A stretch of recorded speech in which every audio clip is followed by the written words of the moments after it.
Bien, gracias por continuar en Revista 110. Coral, Canal 8 de Altiz, Canal 39 de UHF, Carivisión, Canal 26 de Claro y Altiz 22 de Aster. En radio 106.9 en Santo Domingo, 102.7 FM en el resto del país. Revista 110.online, nuestra página de internet con streaming en vivo, transmisión en vivo desde el portal. Y en la página de Facebook de Revista 110, vean nuestra transmisión en vivo. Gracias por su constante sintonía desde donde quiera que se encuentre. Buenos días, doctor Rací. Bien, señores. Buenos días. El coronavirus, la pandemia y la cuarentena traerán efectos buenos y algunos resultados que quizás no lo sean tanto. En todo vamos a tener cambios que se van a quedar y cambios que van a volver a la antigua posición y algunas cosas que cambiarán radicalmente. Yo digo en broma, le digo a Carlos Alonso que hasta el sexo doméstico tendrá que hacer un tratado sobre el sexo no doméstico. Sí, eso tiene su connotación. Pero también teníamos la esperanza de que estos temas, con suficiente razón, fueran utilizados por la justicia dominicana, tanto los jueces como los ministerios públicos. Los jueces para despachar asuntos pendientes, todas esas acumulaciones de fallos, tratar de o fallarlos o en cambio hablar con los procuradores correspondientes de cortes, fiscales y hasta el procurador general para finiquitar casos mediante cualquier tipo de acuerdo cuando no haya ningún tipo de sangre. Y habíamos comentado que los casos ideales para acuerdo eran el caso de Odebrecht.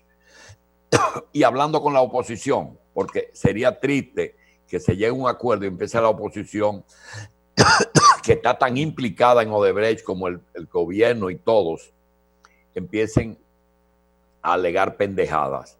Lo mismo de los tres brazos. Aquí hay muchos casos en que la propiedad pública y la propiedad privada del Estado no se puede discutir, porque si se buscan los orígenes de las posesiones de aquellas propiedades que el día 30 de mayo en la noche eran de Trujillo o del Estado, y hoy al cabo de 57 años uno quiere saber en manos de quiénes están y bajo qué predicamento están en esas manos, yo creo que nadie puede tener una explicación. Pero como se trata de que lo único importante es lo de hoy, así como en política, lo importante es lo de hoy. Lo que pasó, pasó. Sí, pero dejó algunas cosas que según la ley dice que la prescripción, lo único que no prescribe es el crimen y la corrupción. Creo que un artículo que me envía un amigo y me pide que lo lea es un tiempo favorable para decirle a ustedes del caso Lajún al caso de los tres brazos.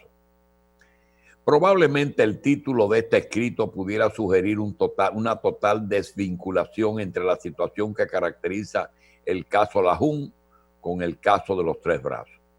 Habida cuenta de que el primero alude a problemas de la administración del vertedero de Duquesa y las fatales consecuencias, contaminación sobre medio ambiente, en cambio el segundo se refiere a la venta de unos terrenos por parte de Corde a la empresa privada de inversiones Fernández, Pareché y Asociado, INEFA. Sin perjuicio de la identidad del caso, la comparación entre ambos proporciona una impresionante similitud de su elaboración. Aun cuando la forma de abordar ambos casos presenta una diferencia sospechosa por parte de las autoridades en el caso Lajún Corporation, esta se refiere, al igual que el caso de los tres brazos, en una presunta venta irregular para el caso de la primera, en los terrenos de donde se encuentra el enclavado vertedero Duquesa, y para el caso de los tres brazos sobre los terrenos de ese popular adquiridos por la venta realizada por Corde a dicha empresa privada. El tratamiento dado por las autoridades en estos casos presenta bastantes asimetrías. Para el caso de Lajún la inercia de la Procuraduría de la República en investigar y perseguir a la presunta venta irregular del género de autoridad municipal de Santo Domingo, apoderarse del Tribunal Superior Administrativo despojando de administración de Duquesa, lo que a su vez sirvió de impulso a la empresa Lajún Corporation a iniciar una litis internacional al considerar que fue objeto de expropiación ilegal de inversión, todo esto al margen del fracaso de la litis por ante la jurisdicción inmobiliaria iniciada el SEA contra Lajún Corporation. El alegato de la presunta irregularidad de la operación compra de los terrenos de los Tres Brazos es igual presentado como el mismo guión. Algunos fuimos testigos de un ministerio público diligente que en la operación jurídica intervenida entre Corde y Nefa le da la connotación de ilícito, arrastrando a una persecución de un número determinado de personas que hasta este momento nunca habían estado en conflicto con la ley. Resulta sorprendente que estos dos casos, muy a pesar de manejar una idéntica especie de una presunta corrupción por la venta irregular de un terreno de autoridades, hayan decidido aplicar las soluciones diferentes. Es decir, para el caso de los Tres Brazos, siendo unos terrenos propiedad de una empresa de capital privado y público como lo de Corde, la enajenación de sus activos no precisaba la autorización del Congreso, argumento que unido al presunto sobreprecio de la misma, fueron la base asumida por el Ministerio Público para atribuirle esa venta a la consideración del acto referido reñido con la ley. En cambio, para el caso de Lajún, el Ministerio Público, aún perteneciendo en terrenos del Estado, con lo que su venta debía de ser avalada por el Congreso, esta omisión no fue suficiente para impulsar una investigación y posterior inicio de la persecución penal. Frente a esta realidad nos preguntamos, ¿qué motivo tuvo el Ministerio Público para no darle a Lajún el mismo tratamiento del caso de los Tres Brazos? Pues tratándose ambos de una presunta venta irregular de unos terrenos propiedad del Estado, lo más razonable y coherente era que siguiera el mismo camino del caso de los Tres Brazos. El caso Lajún también transitará el campo represivo. Sin embargo, la actuación del Ministerio Público en el caso de los Tres Brazos revela un interés más allá de la búsqueda de la justicia, pues al margen de este último caso, los terrenos titulados de venta irregular realizada por Corde no eran propiedad del Estado, sino de Corde, y esta consideración, dicha venta, no estaba sujeta a aprobación por un órgano extraño a su estructura secretaria. De estas condiciones resulta chocante el daltonismo mostrado por el Ministerio Público, quien en caso de igual naturaleza son manejados con soluciones totalmente diferentes en base a razones extralegales, mostrando con ello una falta de objetividad en la función pública, la cual además de violentar la igualdad consagrada constitucionalmente, mina la confianza de la ciudadanía respecto a la autoridad pública, que frente a esos casos proporciona soluciones diferentes. Ese trabajo lo escribió una persona que nos pidió que lo hiciéramos público. Bien, señores, estamos ya en plena revista y queremos decir que ayer recibimos varias llamadas que recibimos con mucha alegría y mucha satisfacción cuando hiciéramos el comentario sobre el Central Romana y lo que significa para la vida del país y la vida de la zona y la vida de la provincia. El Central Romana, recibimos varias llamadas de varios ciudadanos ligados al Romana y no solamente dos temas producto de varias llamadas sobre esos dos temas. Uno, nos dicen que se nos quedó que uno de los lugares donde la medicina está más avanzada es en el Centro Médico Romana.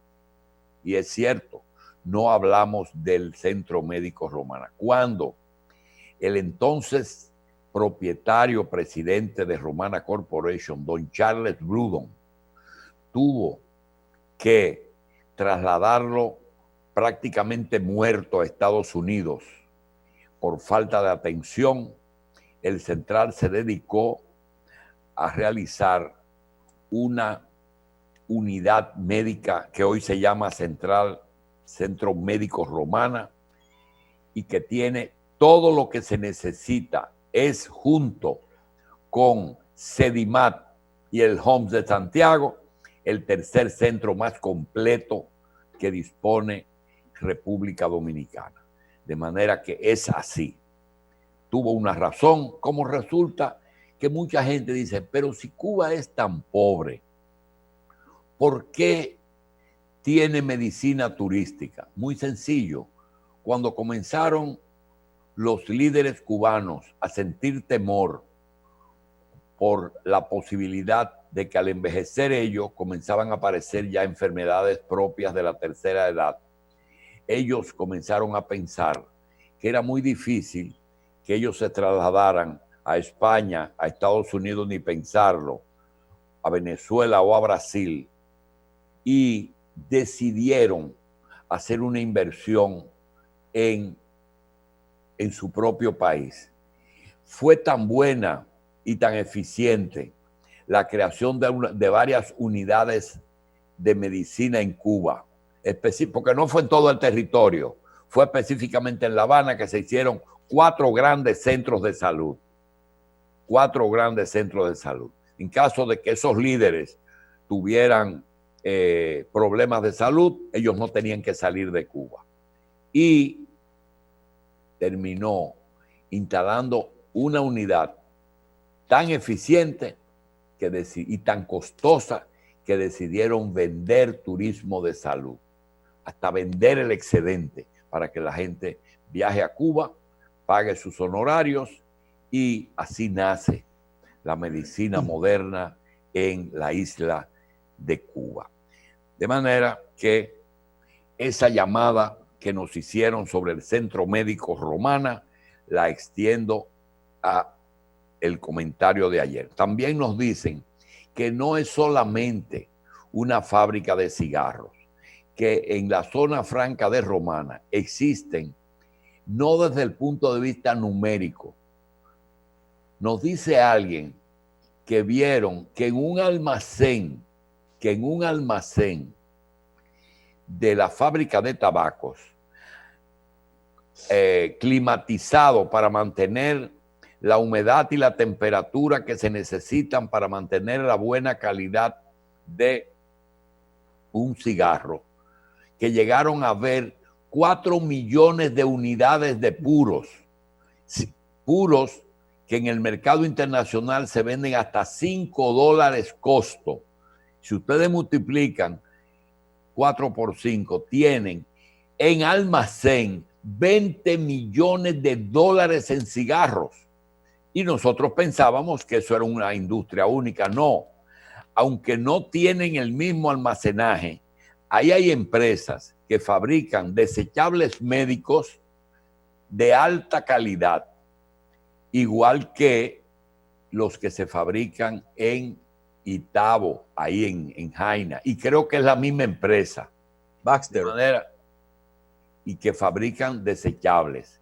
De manera que queremos darle las gracias a los que nos llamamos y aumentar la felicitación a Romana, que ya habíamos hecho ayer un comentario en esa dirección. El otro tema es algo que sorprendió mucho. Desde que Leonel estuvo y está en política en búsqueda de posiciones de mando, porque él fue un joven miembro del PLD que se limitaba a escribir y a publicar cosas en los medios de ese partido. Sin embargo, a partir de los años 90, cuando el PLD llega a tener una votación importante con el profesor Juan Bosch y un candidato que todavía hoy, ni Víctor Grimaldi, ni Euclides Gutiérrez, ni Leonel Fernández, ni ningún PLDista, y digo Víctor Grimaldi porque es el historiador del partido, le pueden decir a República Dominicana de dónde sale la vicepresidencia de Francisco Hernández. José Francisco Hernández, una persona buena, un amigo, pero entendíamos que en ese momento en que fue el PLD una opción de poder real, después de haber transitado desde el 73 hasta el 90, aparece ese conejo que se saca Juan Bosch del sombrero y casi se convierte en el presidente de la República, porque paralelamente ya el profesor Bosch no estaba en condiciones de manejar una República Dominicana. Y en vez de dejarla en manos de su partido, la estaba dejando en manos de un hombre prácticamente desconocido. Bueno, empresario, administrador, pero no era muy conocido. Después de tener Rafael Albuquerque, Rafael Caseacta, Vidó Medina, Norge Botello, Euclides Gutiérrez y un grupo de fundadores que se prepararon para el poder. Sin embargo, aparece con José Francisco Hernández. Eso, a partir de ahí, Leonel Fernando hace más o menos trabajo conjunto. Y hay un personaje que estaba en la prensa, siempre estuvo en la prensa, y cerca de él, que lo acompañó durante toda la precampaña y todos sus gobiernos. Sus 4 años primero, sus 8 años después, y hasta el día de ayer, su posición en el PLD como presidente y en la Fuerza del Pueblo como su presidente. Ayer, sorpresivamente, su compañero y jefe de información de Leonel, personal, donde quiera que estuvo lo llevó, sorpresivamente deja a Leonel Fernández, Rafael Núñez. Rafaelito Núñez, un hombre que dirige la política de prensa de Leonel, aceptó que dejó de pertenecer al equipo del presidente Fernández. Estoy seguro, porque conozco o pretendo conocer a Rafael Núñez, que no esperen que Rafael Núñez, después de esos 22 o 23 años, íntimamente ligado al doctor Fernández, que no sueñe nadie con que va a ser anunciado en que se va con las huestes de Gonzalo Castillo y de Danilo Medina.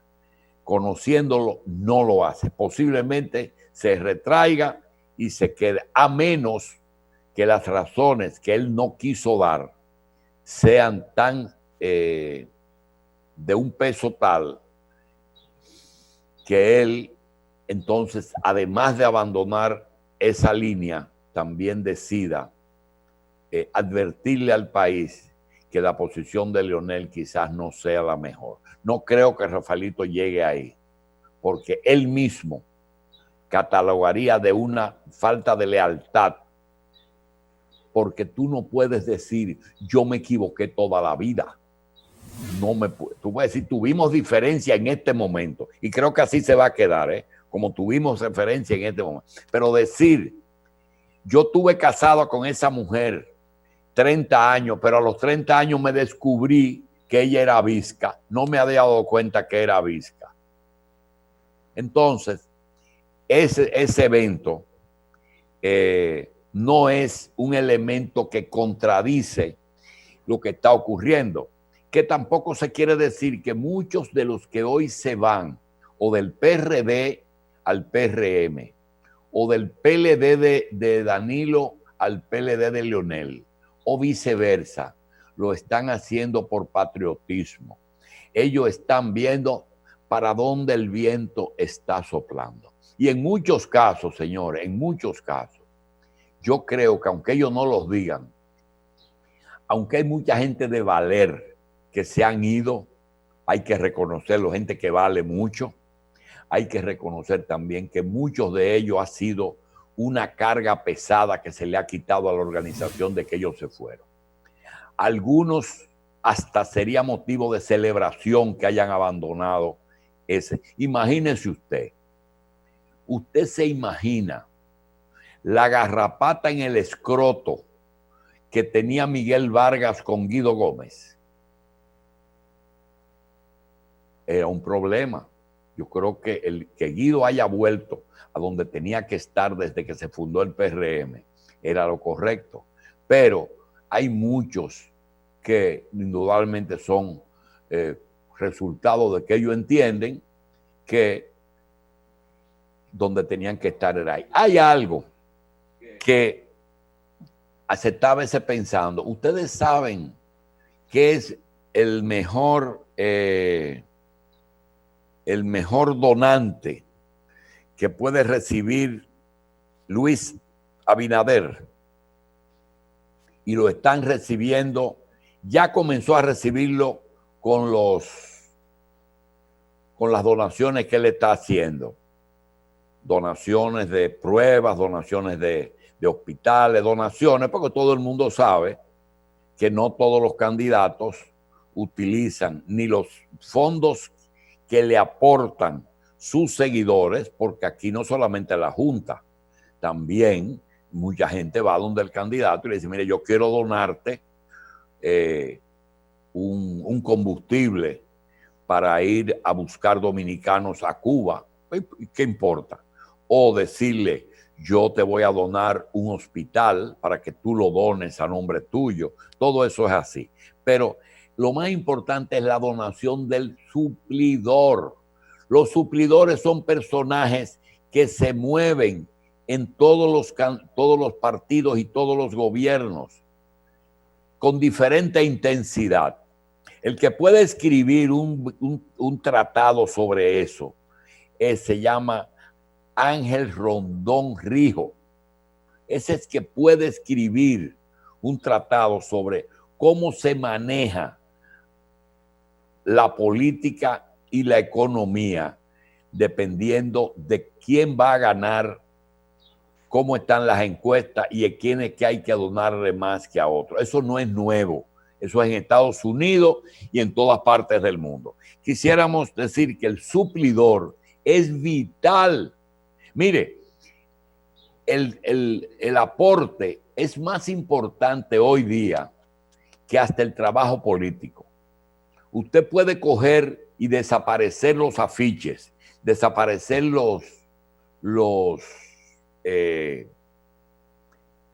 las cuñas de televisión, pero si usted tiene dinero el 4 y el 5 de julio suficiente para movilizar los votantes y llevarlo a votar, usted gana. Es decir, el que tiene recursos, dinero para mover personas, gana unas elecciones. Eso no te quepa la menor duda. Entonces ya el militante, el dirigente, el activista no es la primera persona. Es importante, pero no es la primera persona. Si fuera así, los canales de televisión estuvieran muertos de risa, porque ¿quién es que llega a toda la población en la forma más económica? Cuando usted va a la Z, cuando usted va a 1+1, cuando usted va donde Uchi y hace un pronunciamiento, eso es nacional. Eso es nacional, te ve todo el mundo. Pero cuando usted, el día de las elecciones, usted quiere ser diputado y tiene 2,000 motoristas que le van a llevar 2,000 votantes, usted es diputado. Y se acabó, eso no resiste análisis. Entonces queríamos aclarar eso, porque parece ser que ya tenemos unas elecciones para el 5 de julio sin mucha variante. Nosotros vamos a seguir comentando en lo que Carlos le dice al ingeniero Cuello que nos llame por teléfono a Carlos Alonso, para que hoy, como es viernes, la gente quiere oír a José Israel en estos días. Quiero también decir que hay una presión interesante sobre si abrir o cerrar los negocios. Sí, hay otra, y es la lucha entre levantarse por la mañana a criticar o a plantear problemas reales. Son posiciones. ¿Qué es mejor, abrir un negocio o cerrarlo? vivir o morir. Morir de coronavirus o morir de hambre y de quiebra. Óigame, lo que se está luchando aquí, cualquier posición que usted tome es difícil, porque yo le digo, ya hicieron las pruebas de cómo está Puerto Plata después del Peregrino, si se corresponde con la curva que llevaba antes. ¿Cómo está la curva de los clientes del Banco Popular que hacen fila a 2 metros y del Supermercado Nacional que hacen filas a 2 metros? Entre esa gente se ha aumentado o se ha mantenido igual. Si es así, yo creo que nosotros debemos de revisar ese tema de la apertura o del cierre. No lo sé, pero entiendo que ya es hora de reglamentar. Lo mismo que está pasando en el banco, en el mercado y en el súper, ver si se aplica en algún tipo de negocios. No puede seguir así, porque ya entramos en un momento en que el gobierno el mes que viene no va a tener los 8,000 pesos y los 5,000 pesos. Al contrario, la crisis va a aumentar y cada día hay más personas. Las clínicas están pidiendo que los incluyan. Las clínicas están pidiendo que los incluyan en el programa. Y el gobierno tiene un momento que no tiene el dinero, porque eso no estaba en el presupuesto. Pagar los salarios y ocuparse de todo el desempleo es muy, muy difícil, pero eso no se quiere ver. Lo importante es, ¿sabes lo que se propuso ayer? Que la Junta Central gobierne el país después del 16 de agosto. Eso no estaba en la Constitución, pero hay que buscar una forma, porque ya se quitó. Si tú tienes las encuestas que tú dices que estás acabando, ¿por qué te preocupas? Se preocupa porque no es verdad esa encuesta. Si fuera verdad, no estuviéramos proponiendo el que se vaya Danilo. Están preocupados porque saben que si hay elecciones el 5, Gonzalo Castillo va a ganar. Eso es todo. Y hay que evitar no solamente que Gonzalo gane, sino que gane Luis. Y vengan los debates. ¿Por qué no hay un debate entre Luis y Leonel si se supone que son dos partidos diferentes? Entonces, abrir o cerrar, criticar o hacer. Aquí en el distrito, yo soy amigo de los dos. Vinicio Castillo Semán, Farideh Raful. Son turcos los dos. Pregunta, ¿por qué dos candidaturas separadas? Por una posición frente a la Iglesia Católica. Y si esos curas son unos... porque eso es importante. ¿Quién se va a beneficiar? El Paz, que nadie está discutiendo a Paz, porque Paz no se ha metido en eso. Entonces, Paz podría perfectamente, en un pleito entre Vinicio y Farideh, a menos que a última hora uno de los dos decline, como se supone que Leonel va a declinar sobre Luis, se supone, porque si van separados, se mete Gonzalo en primera vuelta. Si Vinicio y Farideh van separados, gana Paz. Si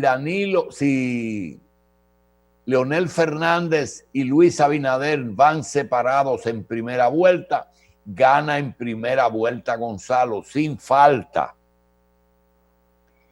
Elecciones el 5 y el 26, con 2 semanas por el medio.